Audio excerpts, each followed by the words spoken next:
3 feet from gold.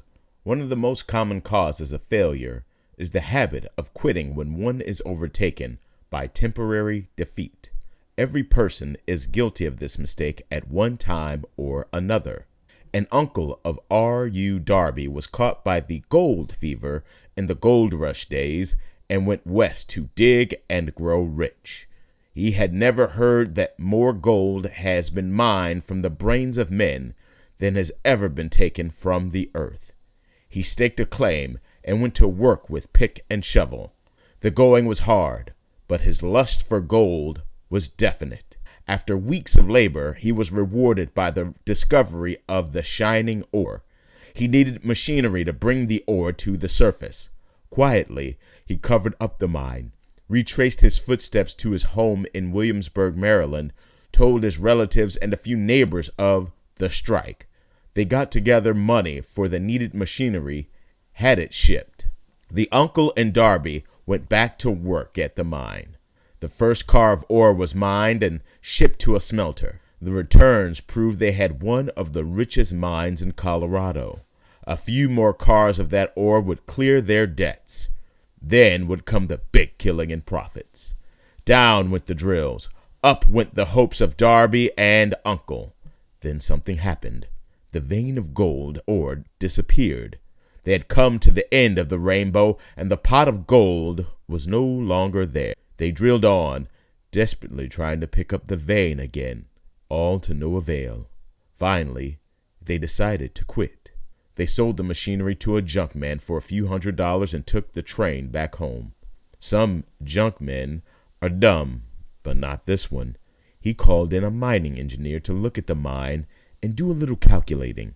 The engineer advised that the project had failed because the owners were not familiar with fault lines.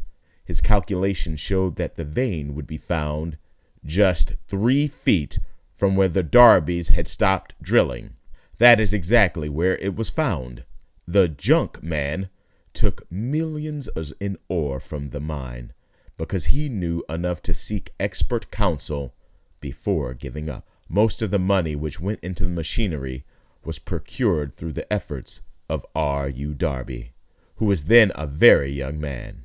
The money came from his relatives and neighbors because of their faith in him. He paid back every dollar of it, although he was years in doing so. Long afterwards, Mr. Darby recouped his loss many times over when he made the discovery that desire can be transmuted into gold. The discovery came after he went into the business of selling life insurance. Remembering that he lost a huge fortune because he stopped 3 feet from gold, Darby profited by the experience in his chosen work by the simple method of saying to himself, "I stopped 3 feet from gold, but I will never stop because men say no when I ask them to buy insurance."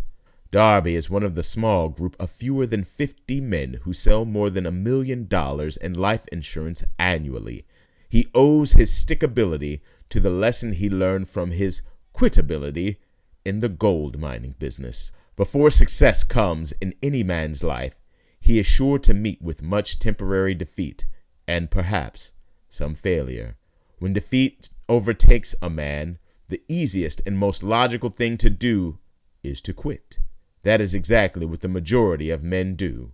More than 500 of the most successful men this country has ever known told the author their greatest success came just one step beyond the point at which defeat had overtaken them.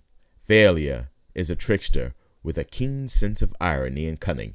It takes great delight in tripping one when success is almost within reach.